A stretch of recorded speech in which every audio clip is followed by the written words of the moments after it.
Bem-vindos então a mais um vídeo do canal MAPC Linguística. Nesse vídeo, uma das línguas mais esperadas aqui do canal, bastante pedida, a língua gótica. A língua gótica do povo gótico lembra aqueles temas medievais, aquelas catedrais cheias de pontas e gárgolas, e também esse estilo de gente que é meio pálida e com uma roupa preta, meio assim, um pouco estranho, esse estilo gótico, também as letras góticas. A gente tem a escrita gótica que era usada pelo alemão até a época da Segunda Guerra Mundial, tipo de escritura, um tipo de... que em alemão chama-se Frakturschrift, não tem nada a ver com gótico, em alemão eles não chamam de gótico, mas o resto dos europeus chamam isso de gótico. Isso não tem quase nada a ver com os góticos mesmo, tá? A escrita gótica, na verdade, era uma outra. O alfabeto gótico é esse aqui que eu vou mostrar aqui, tá aqui em cima. Esse é realmente o alfabeto gótico, tá? E a arquitetura gótica, essas catedrais góticas eram, na verdade, um produto bem da Europa, da Idade Média tardia, e que foi até retomado na época do Renascimento, até o século XIX, o século XX, por uma questão de revival do estilo gótico, Até então a gente tem no Brasil catedrais góticas, a Catedral da Sé em São Paulo é uma imitação simplificada do estilo gótico. Várias igrejas, no Brasil e nas Américas, que foram construídas no século XX até, tem esse estilo dito gótico, que é, na verdade, um estilo que foi desenvolvido na Idade Média tardia, mas não pelos góticos. Quem eram, então, os góticos? Os góticos, eles existiam, na verdade, da Antiguidade até o começo da Idade Média. E até onde sabe, eles não desenvolveram esses estilos arquitetônicos das igrejas. Foi uma confusão tardia que associou a Idade Média às invasões bárbaras dos góticos. Então a gente teve um nome errado que foi dado a isso aí. Os góticos eram um povo germânico. Os góticos gerais eram dos povos germânicos que os romanos, os gregos chamavam de bárbaros, porque eles não tinham realmente uma civilização com escrita, com agricultura, com cidades, era um povo que vivia tribalmente. E os góticos, especificamente, eram uma tribo que a gente chama de germânico oriental. Os germânicos, hoje, que sobrevivem até hoje, são os ocidentais, que são os ingleses, os holandeses, os alemães, e os chamados setentrionais, ou nórdicos, que são os povos escandinavos, dinamarqueses, suecos, noruegueses, islandeses, Antigamente tinha uma terceira ramificação da família germânica, que era o germânico oriental.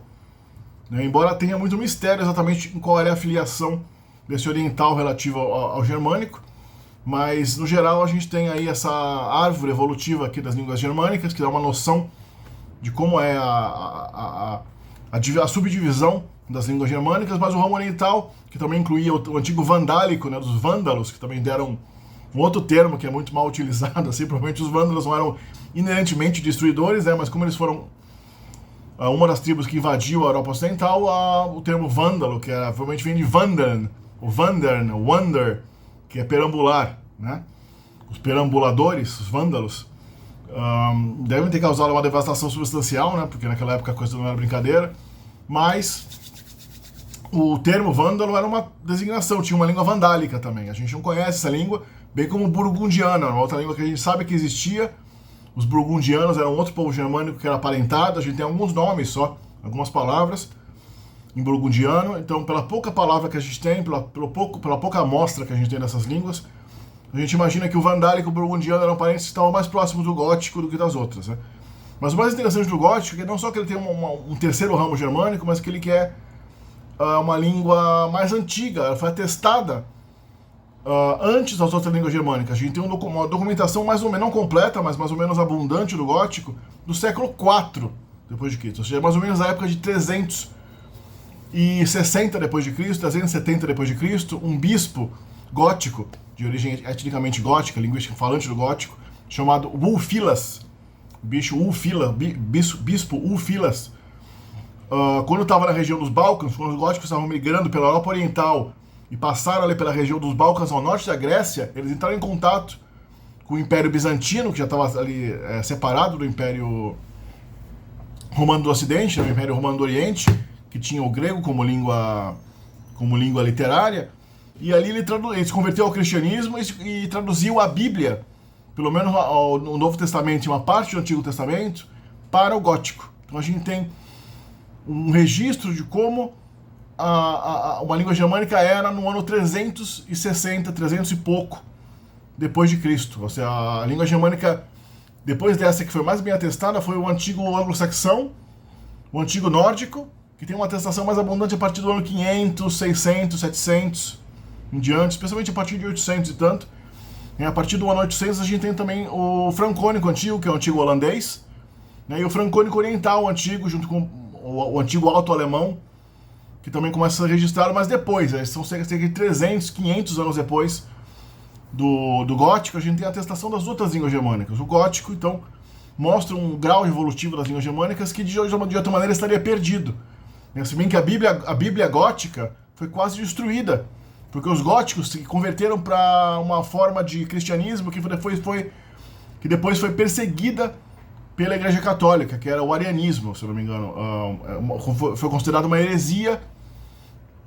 E então os escritos em gótico, os escritos religiosos do Filas, né, foram considerados heréticos e foram perseguidos, e muita coisa gótica foi destruída.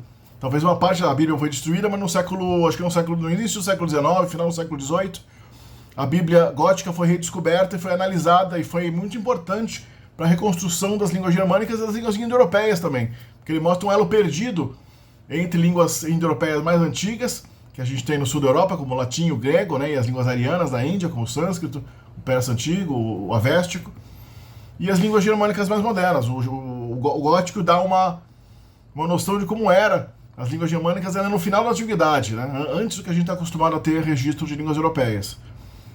Então os góticos, eles eram nativos dessa região da Escandinávia ao norte da Polônia. A gente não sabe exatamente, eles estavam pela região do Báltico. Quando entra no registro histórico, eles estavam navegando pelo Báltico e tinha presença gótica tanto na região da Suécia como na Dinamarca e na Polônia, na margem sul. Mas eles não eram escandinavos, não eram realmente da cultura viking, a língua deles não era o nórdico antigo. Os nórdicos, que vieram os vikings, né, os povos nórdicos atuais, falavam já uma outra língua que já era separada do gótico. Né, a gente teve uma migração, então, escandinava, uma migração a partir do Báltico em direção à Europa Oriental, onde eles entraram em contato com os antigos povos bálticos e eslavos, talvez com os antigos citas que viviam na região da Rússia e da Ucrânia. Depois eles migraram de novo para a região dos Balcãs, invadiram o Império Romano do Oriente e do Ocidente da época, se estabeleceram nessas regiões por algum tempo, invadiram Roma, saquearam Roma em 410. Depois se separaram, nessa época eles se separaram em duas grandes tribos, os ostrogodos e os visigodos. Os ostrogodos são os godos do Oriente. Muita gente achava, eu também achava antes de fazer esse vídeo, que visigodos seriam os godos do Ocidente. Visi seria o West, né? O Veste, ocidental, Oeste, né? Mas não, visigodo, o termo visi não é Ocidente em gótico, é um outro termo étnico que não é um desígnio Ocidente, embora geograficamente os visigodos tenham vindo a dominar a parte do Império Romano mais do Ocidente, que é a parte do sul da França e da Península Ibérica, onde fica Portugal e Espanha. A capital do reino visigótico era Toulouse, que é uma cidade aí no sul da França, na região de Provence, né, onde se veio a falar com o tempo, né, a língua que a gente chama de occitano, que eu tenho um vídeo aqui, né, o provençal. Eu tenho um vídeo de provençal, o nome oficial da língua é occitano, né, o occitano, a língua occitana, que foi a primeira língua latina a ser escrita, mas isso foi 700, 800 anos depois dos godos invadirem ali. Então os visigodos estabeleceram o reino visigótico na Europa Ocidental, sul da França e Ibéria, e os ostrogodos conquistaram a região da Itália, a própria Roma. Né? Especialmente à medida que o Império Romano caiu, foi realmente o último rei legitimamente romano, foi deposto, o último imperador romano foi deposto lá por 470 d.C., a dominação gótica foi completa ali. E aquilo virou o reino ostrogótico da Itália, que depois foi incorporado ao Sagrado Império Romano Germânico, né, depois da morte de Carlos Magno, mas isso já no ano 800 e pouco, 900, em diante, né? É uma outra história. A língua gótica deixou uma marca especialmente forte no português, que é bem surpreendente. Portugal está bem longe aí, né, então escondidinha. Mas acho que a maior quantidade de palavras comumente usadas numa língua moderna que tem origem no gótico é o português. A gente tem palavras como agasalho, ganso, luva e trégua, de origem gótica. Tem algumas palavras a mais também, eu coloquei as mais comuns aí, que tem comprovadamente uma origem gótica. A gente tem muitas palavras germânicas no português, nas línguas latinas, mas essas palavras germânicas são de outras origens, especialmente de origem francônica, que era a língua de Carlos Magno, né, que teve uma influência muito grande também nas línguas latinas, né? Mas no português a gente manteve algumas palavras que nem no espanhol tem de origem gótica. Então a gente tem realmente uma herança interessante aí quem abriu esse vídeo aqui brasileiro viu o vídeo, o português também, né? Achando que gótico é uma coisa lá longe dos alemães, dos suecos, né? Uma coisa distante da gente. Não, a gente é gótico, nós somos góticos também. Nós temos, né, Portugal foi gestado também da cultura gótica por vários séculos. Assim como a Espanha. Então a cultura gótica realmente é uma cultura formativa da Europa Ocidental extremamente importante, né? O gótico, como eu falei, foi escrito em grande parte, assim, a grande literatura em gótico foi a tradução da Bíblia, né? No gótico, no ano 360 e pouco depois de Cristo. Mas antes disso tinha alguns escritos, a gente tem alguns registros de gótico escrito em escrita rúnica, que era a escrita usada pelos escandinavos, também pelos vikings. Então a gente vê que eles eram vizinhos ali, compartilhavam essa escrita rúnica que dá um pouco de registro da língua gótica fora dessa tradução bíblica que a gente tem. Aqui a gente vê umas lanças, alguns dardos de origem gótica, escrito em gótico, rúnico. E os godos, esses visigodos e ostrogodos acabaram sendo incorporados, porque era uma pequena população de algumas dezenas de milhares, centenas de milhares de invasores que dominaram a Europa Ocidental, né? Mas acabaram se dissipando, sendo incorporados pelos povos de língua latina, e hoje eles são, a genética deles está na gente, está nos europeus ocidentais, porque eles acabaram perdendo a língua deles, trocando a língua deles pela língua latina dominante da região onde eles dominaram. Eles nunca impuseram a língua deles, né? Talvez não tinham nem demografia para isso, é muito pouca gente. Exceto numa região que até hoje em dia está em meio que evidência na mídia, uma região conturbada da Europa, que é a Crimeia, né? Os godos que ficaram na Europa Oriental, uma parte ficou nessa península da Crimeia. E, sim, essa mesma que foi invadida pela Rússia e foi o prelúdio da guerra da Ucrânia, né? Da invasão russa da Ucrânia. Essa península da Crimeia, ela em época medieval, ela fez parte do Império Otomano, né? Mas os góticos que migraram para lá sobreviveram até a época moderna. Tem registro da língua gótica sendo falada até pelo menos o século XVIII, ou seja, 1700 e pouco. Alguns dizem que no século XIX ainda havia gente falando gótico em casa. Alguns vilarejos rurais ainda falando gótico como uma língua doméstica já praticamente extinta entre as gerações mais novas, né? No século XVI, teve um viajante mais alfabetizado, mais culto, que passou por ali, que fez um registro da língua gótica da região, a língua germânica da região, que provavelmente já estava misturada, né, muitos séculos depois, já tinha evoluído para outra coisa, estava misturada com algum outro falar germânico da região. Tinha umas palavras estranhas que não batem muito bem com a gente sabe do gótico, mas a gente tem um registro, um léxico de palavras registrado no século XVI do gótico, né? Então é possível que o gótico tenha sobrevivido até o século XIX, né? É possível que até algum falante de gótico tenha migrado para o Brasil, porque houve góticos germânicos, povos germânicos da Crimeia, que migraram para o Brasil no século XIX.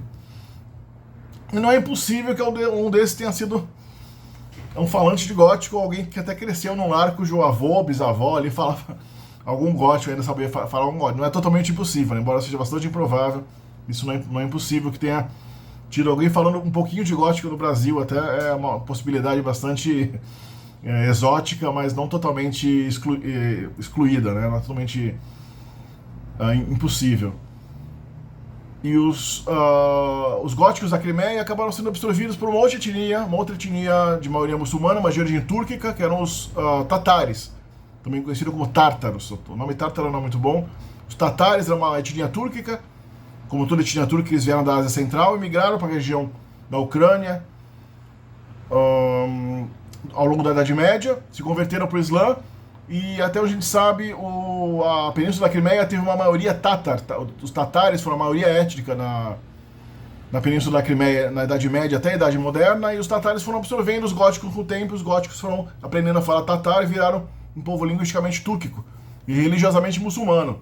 Muitos acabaram migrando para a Turquia, à medida que a Crimeia foi sendo dominada pela Rússia cristã, né, os muçulmanos migraram para o centro ali do Império Otomano. Alguns ficaram na Rússia, tem os tatares russos ainda. Os tatares são a maior minoria étnica na Rússia até hoje. O Tatarstão tem acho que 2 milhões de habitantes, deve ter mais de 2 milhões de tatares ainda na Rússia. Na capital é Kazan, uma grande cidade russa, que fica no Tatarstão, essa república semi-independente, semi-autônoma da Rússia moderna até hoje. Ali está uma grande minoria, né? Embora os tatares da Rússia sejam predominantemente cristãos. Os tatares da Crimeia eram muçulmanos e a maioria migrou para a Turquia. Então, ali, os góticos que tinham se tatarizado foram para lá. Então, ali hoje, são a maioria na Turquia e algumas outras regiões ali da própria Ucrânia, da Rússia. E não existe mais uma etnia de góticos da Crimeia, mas é interessante que eles sobreviveram por todo esse tempo. Como fonte de pesquisa, eu usei essa tradução em inglês, Gothic Grammar, do trabalho original de Hilman Brauner, que é Gothische Grammatik, desse autor alemão, que foi traduzida. Eu não achei a versão original em alemão, mas eu achei a versão em inglês, e tenho essa versão. Eu tenho várias gramáticas de gótico, mas todas são baseadas mais ou menos numa versão dessa aí, que é uma análise justamente da Bíblia, do Filas, mais uma outra inscrição que a gente teve aí. Teve algumas descobertas recentes, mas adicionaram muito pouco ao gótico. Realmente, o que essas gramáticas do século XIX falam são suficientes para... Mas são trabalhos obscuros, sabe? É um trabalho brutal derivar algo entendível a partir desses trabalhos um tanto opacos daquela época. Tem esse The Gothic Language, de William Bennett, também é um resumo da alta gramática, só que organizado de maneira diferente. Né? Um remix daquela gramática anterior. Né? Aqui o alfabeto gótico, né? Como eu já mostrei um relance aqui é o alfabeto gótico, que quiser registrar como a língua funciona, né, como o alfabeto é. Muita gente tem um esforço atual de reavivar, né, de recriar a língua gótica moderna. Tem até uma Wikipédia em gótico. Vocês podem visitar a Wikipédia em gótico, eu não sei até que ponto aquilo lá é um gótico legítimo, eu não tenho capacidade para analisar, mas tem uma Wikipédia em gótico. Então a língua gótica não está 100% morta, tem gente querendo reavivar a língua, embora a gente não tenha um conhecimento 100% do idioma. Então uma parte da língua tem que ser recriada, baseada em pressupostos linguísticos, né? sem demonstração. Passando para a língua gótica em si, a gente tem na fonética gótica, a gente tem vogais curtas e vogais longas, o que é algo bem tipicamente germânico, né? Também tipicamente indo-europeu. Na grafia, na transliteração adotada aqui, a gente tem o macron, né, que é esse tracinho reto em cima da letra para indicar vogal longa, ou alguns ditongos, que na grafia são ditongos, mas na pronúncia eram monotongos, como AI, que era pronunciado como E, valia como um E longo, mas se o acento tivesse no I, se o acento tivesse no A, ou no primeiro item do ditongo, daí era um ditongo. Então se você tem A com acento agudo mais I, é AI, mas A sem acento e o I com acento é E. O dígrafo EI também era pronunciado como um I longo, I. E o dígrafo AU, com acento no U, era pronunciado O também. Exceto se o acento estivesse no A, então você tinha aí AU mesmo. O curioso é que no gótico, assim como nas línguas germânicas antigas, muita gente pode achar surpreendente, mas nas línguas germânicas antigas não tinha as vogais dianteiras arredondadas, as famosas vogais dos biquinhos, que a gente tem no alemão hoje, no sueco, no holandês, no dinamarquês, que são as vogais E e U. Pode parecer surpreendente para muita gente, mas o gótico e as línguas germânicas antigas não tinham as vogais arredondadas dianteiras, que são as vogais E e U. Essas vogais são tão universais no alemão, no holandês, no sueco, no dinamarquês modernos, não eram presentes nas línguas germânicas antigas, nem mesmo no alemão antigo. Essas vogais surgiram na Idade Média, surgiram depois a partir de processos fonológicos, morfofonológicos interessantes, que eu vou explicar. Em parte eu já expliquei no vídeo de línguas germânicas, mas talvez eu explique no vídeo futuro aqui. Quanto às consoantes, você tinha a consoante que a gente translitera como que, soava como um KW, né? Que, qui, quo, cu, etc. Qua. E essa consoante que é escrita com muitas transliterações usam esse híbrido de H com U. Representa a consoante gótica, que era Hua. Tinha um som de HW. Hua, Huo, Hue, Hu. Eu vou transliterar isso primeiramente como HW o que eu vou manter na transliteração, mas esse Hu aí eu vou colocar um HW, que é muito mais fácil de digitar. Tinha também a letra Thorn, que parece um pênio, mas na verdade é um som de Th, do TH, similar ao TH no inglês, Tho. A letra Thorn representava o som de TH na transliteração do alfabeto gótico. As consoantes se suavizavam entre vogais do gótico. Então o B entre vogais ficava V, Havan, verbo ter, Havan. Fadar era pronunciado Fazar, Fazar. Sagan, Sahan, que é o verbo dizer, pai, dizer. A convenção de escrever a nasal velar, né, o som do NG, ing, como dois Gs, o som do ank, como GK, é uma convenção que o gótico adotou a partir do grego. O grego usa isso. Quem conhece grego sabe que no alfabeto grego, para escrever ank, você escreve AGK e não ANK. E o bispo Filas, por ter provavelmente aprendido a escrever grego, ele deve ter usado essa convenção para escrever gótico também. Então a gente sabe que fingers, que é dedo, em gótico, né, era escrito figures, com dois G. Esses dois G significavam inger. Singwan, que era o verbo cantar, singwan, era escrito sigwan. Drinkan, era escrito drigkan, mas fazia drinkan. Esse primeiro G antes do K, aí o G está para indicar que na verdade tem uma nasal antes do K. É uma coisa que é do grego, né, inerente à grafia grega. Isso o grego antigo já fazia, o grego moderno ainda faz. E o gótico também, curiosamente, adotou essa convenção. Aqui nós vemos nossos queridos pronomes em gótico, né? A gente vê que o pronome de primeira pessoa, ik, tem uma contrapartida dual. O gótico tem um número dual. O que é o dual? O dual é o plural de dois. É um plural que indica, né, então, o pronome wit, significa nós dois. Para falar nós três ou mais, seria wis. Aí embaixo, wis, né? Mesma coisa na segunda pessoa. A gente tem thu, o pronome thu, depois o pronome yut, que a gente não tem atestado na literatura, mas supõe que seja yut, por isso que está com asterisco, né, indicando que é uma forma reconstruída. Mas a forma do plural, né, yut é vocês dois. Agora, vocês três ou mais seria yus.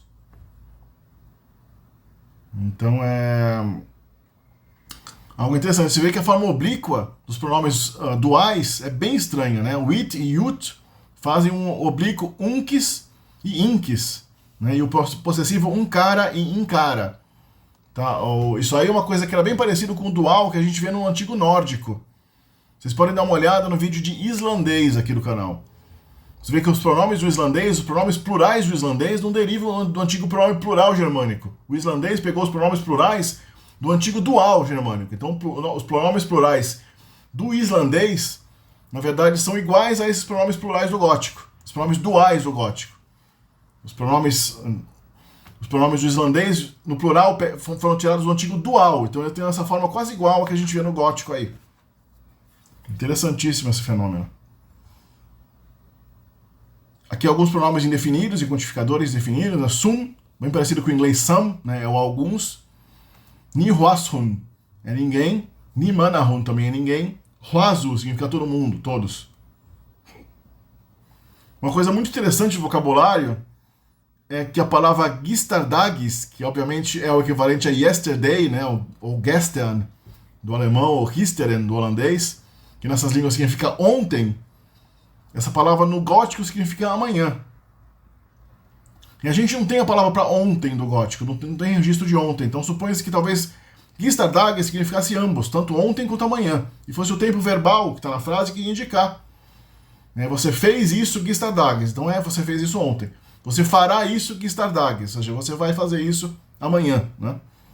Então pelo tempo verbal você ia dar o significado se gistardagis era ontem ou amanhã. Isso acontece nas línguas da Índia também. As línguas do norte da Índia, as línguas neo-arianas, né, indo-áricas modernas, como Hindi, Gujarati e algumas outras línguas do norte da Índia, tem uma palavra só para ontem e para amanhã. E é o tempo verbal que dá a interpretação certa disso aí. Né? E tinha um termo só para amanhã, que é do morgen, bem parecido com tomorrow do inglês. E a título de curiosidade, eu coloquei o Himadaga, que significa hoje. Aqui os numerais em gótico, nada mais germânico, mas a gente vê também meio que um elo perdido entre o germânico e o indo-europeu, coisa que a gente não vê vestígios indo-europeus, né, indo-europeus que a gente vê em línguas antigas indo-europeias, que no germânico desapareceram, a gente ainda vê no gótico. Por exemplo, no numeral 4 a gente vê um D no meio aí, Fidor. As outras línguas germânicas não tem esse D mais. As línguas germânicas têm Vier, que é 4 em alemão, Fyra em sueco, a gente tem for em inglês, mesmo no anglo-saxão e no alemão antigo, esse D já não estava mais presente. Esse D é derivado, obviamente, do antigo alemão quator, no antigo indo-germânico e indo-europeu quator, que deu o tessera, o tetra, do grego, e deu quator no latim, e deu chatur, o chatur, nas línguas arianas, né, e cetire nas línguas eslavas.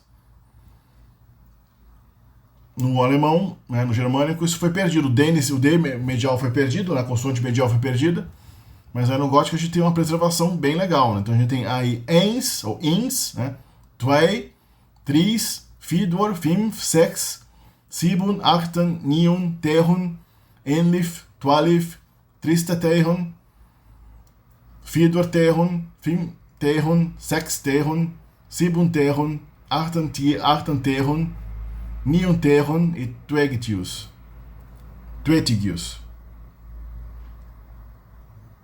Aqui a gente já pula para a morfologia mesmo, o verbo wissen, que é o verbo ser. No gótico, um paradigma bem germânico, mas bastante interessante. Tem o dual ainda preservado ali embaixo, que a gente não tem realmente muito. A gente tem o dual só no antigo escandinavo também. E o presente, né? Im, ist, sium, siuth, sind. Passado was, vast, was, vessum, vessuth, vessun. O passado é derivado realmente do infinitivo, mesmo a raiz do infinitivo, né? Já o presente é derivado do antigo paradigma indo-europeu, que a gente tem em várias outras línguas indo-europeias, né? Im, ist, a gente tem o latim sum, es, est, bem típico aí, quem também não pode deixar de assistir o vídeo das línguas bálticas e da língua prussiana aqui no canal, e o vídeo de sânscrito, onde eu explico boa parte da origem e da evolução das línguas indo-europeias, assim como o vídeo de indo-europeu. Tem um vídeo de indo-europeu aqui no canal, que vai te dar mais detalhes ainda. Aqui é a comparação do verbo ser em várias línguas germânicas antigas. Em gótico, wissen, em antigo alemão, wesen, em antigo anglo-saxão, que tinha tanto o verbo beon quanto o verbo wesen, que eram praticamente a mesma coisa. No antigo saxão, que era o parente continental do anglo-saxão, né, o vizinho ali, o original, que era falado no norte da Alemanha, o verbo sin, já com infinitivo diferente. E o antigo nórdico, wäre. Podem fazer uma captura de tela aí, se quiserem comparar com cuidado. Ou assistirem também os nossos vídeos de línguas germânicas. Aqui tem uma playlist de línguas germânicas que contém esse vídeo aqui de gótico e todos os outros vídeos de línguas germânicas, inclusive as línguas germânicas do Brasil, como o Hunsrück, falado no Rio Grande do Sul, e o Pomerano, falado no Espírito Santo, e também no sul do Brasil, que é uma língua germânica só falada no Brasil hoje. Tem uma olhada muito curiosa. Outros verbos funcionais, os verbos modais do gótico, aqui o verbo können, que equivale a saber, é cognato de kennen, ou können do alemão, não é o poder, mas tem um significado de saber, né? Não de poder. No presente é kann, kant, kann, primeira pessoa do plural kunum, passado kuntha, participio passado kunths. Então esses verbos tinham infinitivo e tinham participio passado no gótico. É porque no inglês eles não têm mais, né? O verbo poder só tinha o verbo machen, que fazia às vezes tanto do verbo may quanto do verbo can. O verbo mögen e o verbo können. Mach, macht, mach, machen. O verbo wissen, que não tem equivalente no inglês, era o verbo saber. Saber no sentido de conhecer. O verbo wissen era saber no sentido de conhecer. É o equivalente do verbo wissen. A gente tem weit, weist, weit, vet, west, vet, vitum, vitus, vitum. Passado vissa, visses, visse, vissedum, vissedus, vissedum. E tinha também o verbo les. Esse verbo les não tem nenhum equivalente nas línguas germânicas. Ele só ocorre uma vez na literatura gótica disponível. Significa eu sei.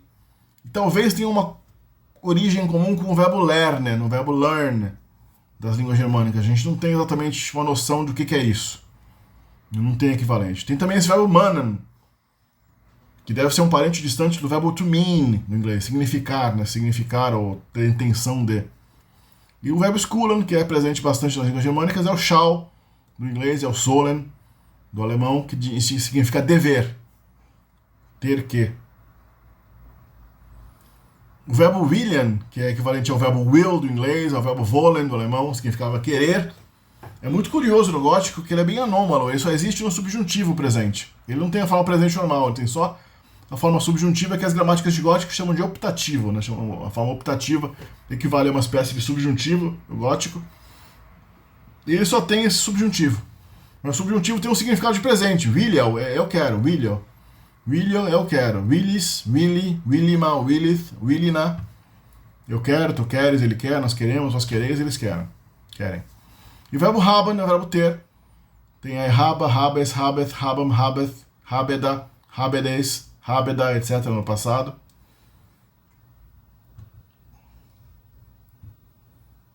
Aqui um verbo já mais típico, um verbo onde o passado era feito por mutação vocálica. Esses verbos que são vistos como irregulares no germânico moderno, no germânico antigo, assim como no indo-europeu, eram vistos como regulares. As mudanças vocálicas eram mais ou menos previsíveis, sistemáticas para todos os verbos de cada categoria. Então a gente tem uma categoria do I, A, E. Niemand no presente tem I no presente, no passado singular tem A e no passado plural tem E. Essa é uma categoria enorme de verbos no gótico que eram todos considerados regulares. Isso era visto como algo previsível na língua. No germânico moderno, no alemão moderno, a lógica meio que se perdeu. Embora tenha uma lógica, né? A gente não vê esses verbos mais como regulares, assim como irregulares, embora sejam chamados de verbos fortes, tanto no gótico, tanto como na gramática do alemão moderno. Esses verbos que mudam a vogal têm a denominação de verbos fortes. Os verbos que recebem um sufixo dental para formar o passado são chamados de verbos fracos, onde a vogal não muda. Então a gente tem aí niemand, nimis, nimith, nimam, nimith, niemand, passado nam, namt, nam, nemun, nemuth, nemun. Tinha um presente passivo, tinha um passado passivo ainda que eu não coloquei porque a tabela estava muito grande. Nimaidal seria eu estou sendo pego. É o presente do passivo, eu sou pego, eu estou sendo pego. Nimaisal, tu está sendo pego. Nimaidal, o Nimaido, né? Nimaido na pronúncia, Nimedo, ele está sendo pego, ele é pego, e assim por diante. O passivo não tinha formas duais, pelo menos não que a gente tenha atestado. E o subjuntivo também existia, nimo, nimes, nima, né? O subjuntivo passado e tudo mais. Todos na tabelinha aí. Aqui eu fiz uma tabela comparando as formas mais simples, né? Tirando aí o passivo, que não tinha no alemão, comparando o verbo gótico niemand com o seu parente do alemão moderno nehmen, verbo pegar. Ou seja, que o participio passado no gótico era numans, não tinha o ge. No alemão, o participio passado ganha ge para formar essa forma. Então o participio passado é genomen. No gótico não tinha, não era ganumans, era numan só. Aliás, as línguas escandinavas e o anglo-saxão também não tem. Bem como o inglês moderno, não tem o ge, que forma o participio passado só no alemão e no holandês. E algumas línguas regionais ali do sul da Alemanha, como no alamânico e no bávaro. E o participio presente niemand, né? Pegante, pegando. Então aí compara o presente, o passado, o subjuntivo presente e o subjuntivo passado do alemão e do gótico lado a lado. Se quiser parar para observar aí, tirar uma captura de tela, sinta-se à vontade, que realmente são formas bem similares, né? E assim como o alemão, o gótico, assim como o alemão, ou qualquer língua, né, europeia especialmente, tem muitos derivados de raízes verbais simples. Então o verbo nehmen, que é pegar, fazia verbos como adnehmen, que é o verbo aceitar, equivalente ao entnehmen, do alemão, que é algo como remover, né? Atnehmen, que era transferir, né? Não tem um equivalente no alemão, que esse prefixo at não tem um equivalente no alemão, né? Embora seja parente do inglês at. O Aufnehmen, né? Seria o abnehmen. Em alemão, abnehmen pode ser tirar, mas também pode ser reduzir, ou emagrecer, ou diminuir. Mas no gótico, que eu saiba, só o único significado que ele tinha era remover, não sei se tinha outro. Ganimen, né? Seria o prefixo ge, que no gótico não tinha essa função. O prefixo ge, o prefixo ga no gótico, ele tinha a função de formar verbos perfectivos. Tem um aspecto perfectivo, indica uma ação completa e única no tempo. Disnehmen, esse dis equivale a tser, que indica desfacelamento, desmontagem, né? Rasgar, tirar, desmontar. Zernehmen, que é possuir, curiosamente. E Niemann, aceitar. Us Niemann, esse us equivale ao ou do alemão. Não é o aus, é o ou do alemão. Então seria ernehmen, mas o alemão não tem ernehmen, né? Mas eu coloquei aí. Franiemen seria vernehmen, mas significa receber no gótico. Esses verbos com prefixo não eram separáveis. Não tinha prefixos separáveis. O verbo sempre era conjugado com prefixo. Literalmente um prefixo. Era fixo no começo da palavra. Não se separava como no alemão. No alemão a gente fala... O verbo abnehmen fala ich nehme ab. Em gótico era ich aufnehme. Ich aufnehme, não ich nehme auf. Então, a primeira categoria de verbos com mudança vocálica, né, com metavocalismo, é os verbos com ei, ai, i. Né? Greipen, passado greip, passado plural gripum, participio passado gripans, que é o catar, pegar, captar. Liha, que era o verbo emprestar, também é nessa categoria. Vamos ver outros verbos aqui. Digan, stigan, getihan, bitan, bidan, fihan, snithan, driban, biliban, skenen, bem parecidos com o alemão em alguns casos, tem um equivalente aí em alemão do lado, em outras línguas germânicas, quando for relevante. A outra classe de verbos com mudança vocálica é esse com yu, o, u, com bilden, both, budum, que era o verbo oferecer. A gente tinha turen, que é equivalente ao ziehen, puxar do alemão. Suchen, que não tem equivalente ao alemão, mas tem um parentesco com o inglês sick. Guten, que é o verbo despejar. Newton, drüsen, küssen, que não tem parentesco com o alemão, mas tem parentesco com o alemão kiesen e com o inglês choose. Embora o inglês choose tenha sido pego do francês choisir, né? O próprio francês choisir vem do antigo francônico kiesen, küsen. Então é uma palavra francesa que entrou no inglês, mas uma palavra francesa que já era de origem germânica. Outra classe bem reconhecível é Binda, Band, Bundum, Bundans, que é a classe, né, IAU, que até hoje tem no alemão e no inglês e no sueco, é bastante rica ainda. Brinan, queimar. Duginan, era o begin. Aflinan, rinan, winan, fintan, sinquen, drinken, verbo beber, afundar, encontrar, verbos que são até hoje bem similares ao gótico, aí, especialmente no alemão e em parte do inglês, no sueco, tudo mais, dinamarquês. Outro verbo é blinguan, gildan, swiltan, hilpan, né? Esse verbo tão famoso aí, ajudar. Bergen, cognato do inglês burrow e do alemão bergen. Werthen é o werden do alemão, tornar-se. Swerben é provavelmente relacionado a swerve do inglês. E huerban, que é caminhar, esse não tem um parentesco com alguma coisa conhecida que eu conheça do germânico. Outros verbos que mudavam, que sofriam uma mudança vocálica, mitten, né, que é o verbo medir. Giba, o nosso famoso verbo dar. Quiman, que era o verbo vir, era o come, kommen no alemão. Liegen, que era o verbo jazer, estar deitado. Vricken, que deve ser relacionado ao work. No caso era perseguir e podia ser torturar também. Gauigen, relacionado ao alemão bewegen, que era mover.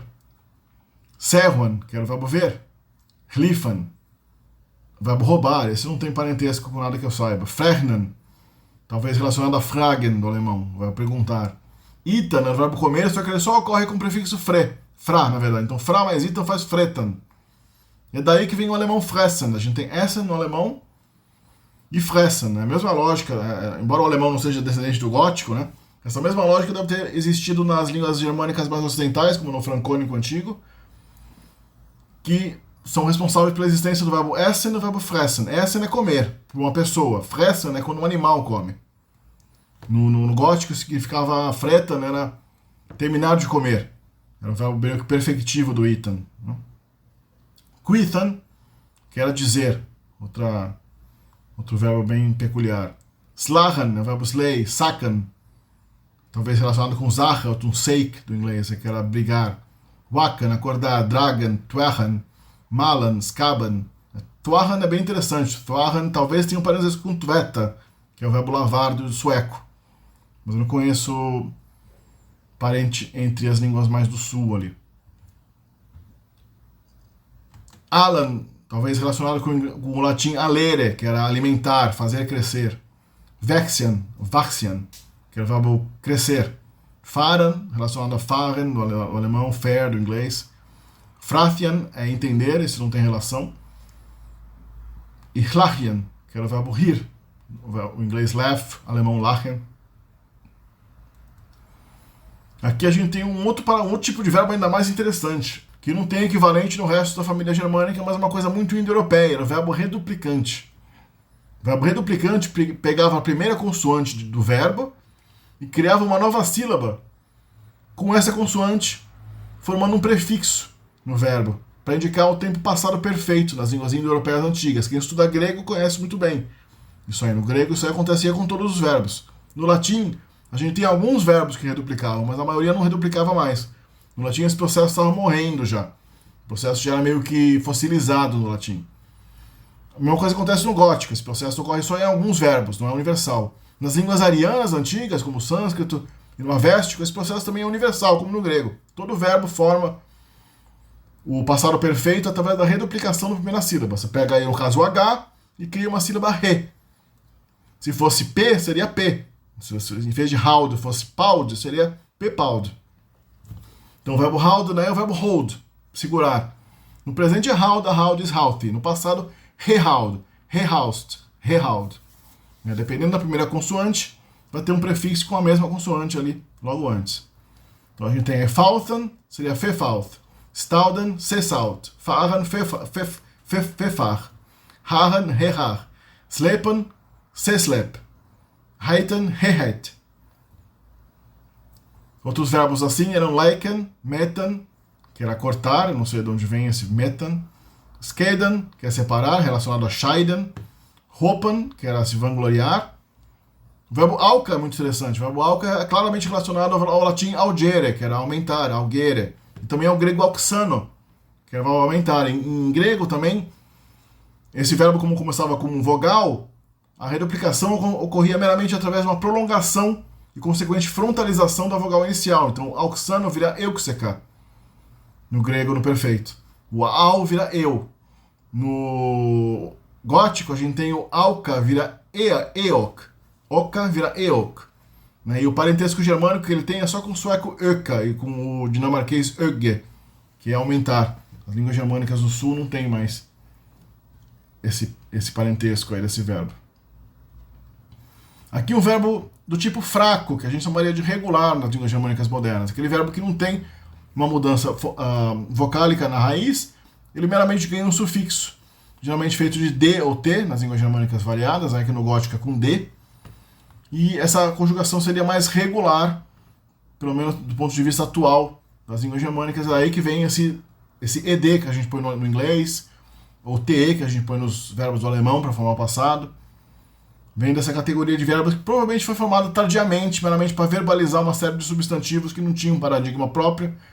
E à medida que a lógica antiga dos verbos germânicos foi sendo perdida, né, eles foram regularizando, criando novos meios de criar verbos na língua através de um sufixo simples colocado mecanicamente no final de cada verbo. Então a gente tem o verbo lagia, que é o verbo colocar, é cognato do verbo lay em inglês, ou do verbo legen em alemão, que é fazer ficar deitado, né? Aliás, ele era um causativo, né? Esse J aí depois do G, lagian, geralmente formava causativos das línguas germânicas antigas. É por isso que a gente tem lei e lei. A gente tem em alemão liegen, que é estar deitado, e legen, que é fazer ficar deitado. Outros verbos fracos, aí valien, que é o verbo wählen, do alemão, escolher. Getamien, que é o tame, do inglês, ou o zähmen, do alemão, que é domar, domesticar. Uftanien, deve ser relacionado a ausdehnen, a raiz dehnen, que é estender. Varien, que é proibir. Usvakien, que também é acordar. Satchen e Vassian, que são colocar e vestir. Hulien, cobrir, né? Hülen. Toyen, que é o verbo du, ou tun, no alemão. Streuen, streuen. Kühen, que é liquefazer. Ananuen, que é renovar. Melien, que é escrever. Renien, que é limpar. Reinigen. Branien, que é fazer algo queimar, né? Ou seja, Brinnen, a gente viu Brinnen antes, que era queimar a si mesmo, né? Estar em chamas. O livro não diz isso, o livro não diz qual é se uma é transitiva e outra é intransitiva, mas eu posso pressupor claramente que Brinnen é o intransitivo e Branien é queimar alguma coisa. Fazer algo queimar, né? Seria o Verbrennen no alemão. Brennen no alemão é intransitivo, Verbrennen é transitivo. Namnien, nomear, dar nome. Wandien, que é virar, o Wenden, no alemão. Dranken, daí que vem drench. Drench é um causativo que sobreviveu no inglês. Drink era beber, drench é fazer alguma coisa beber. Ou seja, encharcar algo, né? No alemão também, trinken é beber, tränken é fazer beber, é você encharcar, você afogar. No gótico, isso era um processo regular de formação de causativos.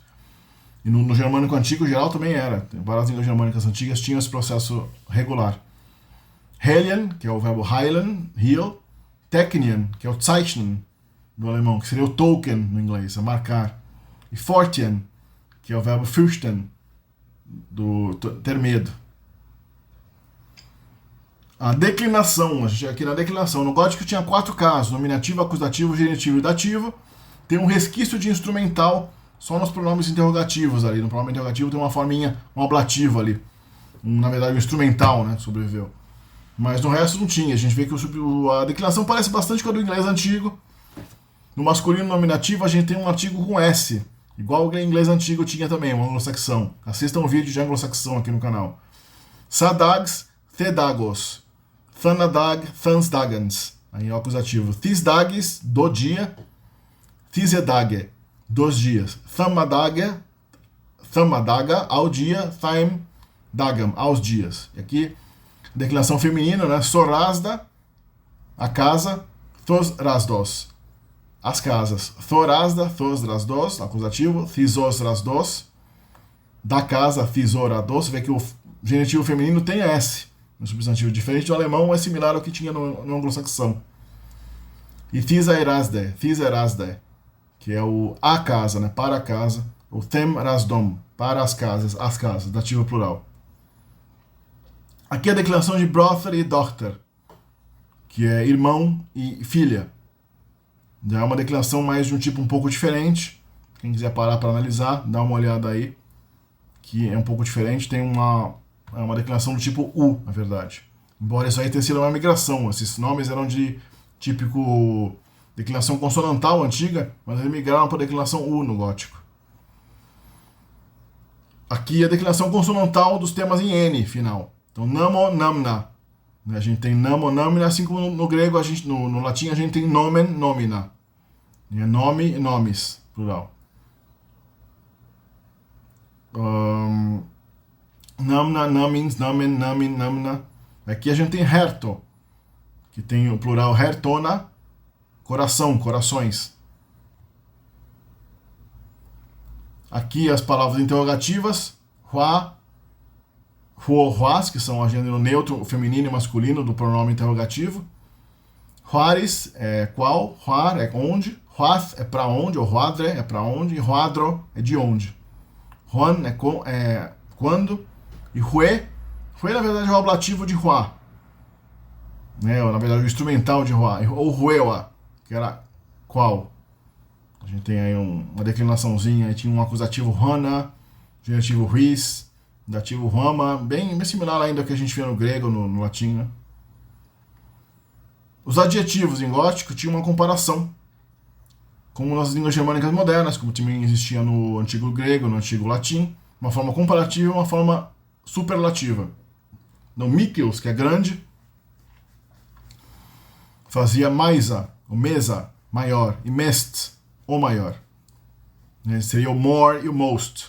Você vê que no gótico não tinha havido ainda o rotacismo germânico. Então muitas palavras que terminam com Z em gótico, tem um Z no meio, no final. Nas outras línguas germânicas, a gente tem um R. Então a gente tem mesa, mas no alemão a gente tem mehr. Né? Mehr, more, sempre o R. Nas outras línguas germânicas não tem mais Z aí, tem R. O rotacismo é a transformação de um som, tipicamente um som sibilante, como S ou Z, para um som rótico, que é o som do R. Litius, pequeno, minisa, seria o minder, né, das línguas modernas, né? O minist, que seria o minst, do alemão moderno. Gotts, bom. Betisa, é o better, besser. Betists, aí é o best. Übels, que é mal. Versisa, que é mais ruim, mais mal. Sinegs, aí sinista, Sinegs é velho, sinista é o mais velho de todos. A gente vê que a Sinegs é bem similar ao Senex do latim. E ele também perde a sílaba final, né, o morfema final igs, se perde na forma comparativa. A gente tem não sinigsta, é sinista, assim. Então essa forma reflete bastante o que acontece no latim, que a gente tinha Senex na forma básica, mas nas formas declinadas, nas formas derivadas, esse x final se perdia. A gente tinha senior, que é o mais velho, não senidior, né? E senissimos, que era o mais velho de todos, sempre perdendo a sílaba final x. Similar acontece com o latim. Aqui alguns substantivos, um pouco de vocabulário gótico para quem tem curiosidade, né? Borgs, que é cidade. Milux, é leite, né? O milk. Els, que é templo. Werth, que é coisa. Nacht, night, noite. Guma é homem. Tinha mano também, mas tem guma. Menots é o mês. Month. Frions, amigo. Talsians, é professor. Fravitans, vingador. Dulce, que é um banquete. Herto, a gente já viu, né, que é o coração. Thilda, que é a origem da palavra Deutsch, nas línguas, o Dutch, que é a palavra povo, né, povo, Dutch, Deutsch. Trio, claramente cognato em inglês, tree, é a palavra árvore. Então eu espero que vocês tenham curtido aqui meu vídeo de gótico, uma pesquisa bem extensa. Espero que tenha dado uma noção bem clara, né, de como a língua gótica era, como funcionava essa língua interessantíssima, um pouco da história, né, dos visigodos e godos, esse povo germânico que é uma das bases da cultura europeia moderna, especialmente cultura ocidental europeia, deriva assim num nível que a gente nem entende a importância ainda dos góticos nesse período da antiguidade até o começo da Idade Média, né. Quem quiser entrar em contato para acessar meu dicionário multilingüe, temático, online, tem o link aí embaixo do vídeo para o dicionário na versão gratuita, e entre em contato no meu e-mail para adquirir a versão completa e também para entrar para a minha mentoria em idiomas, inglês, alemão, sueco, russo, línguas latinas, latim, grego. Eu ensino pela internet, a gente faz chamadas de vídeo, eu te dou uma página também online de exercício para você trabalhar já na internet online, de modo que eu possa ver online o que você está fazendo, né? Trabalhar com você na página online.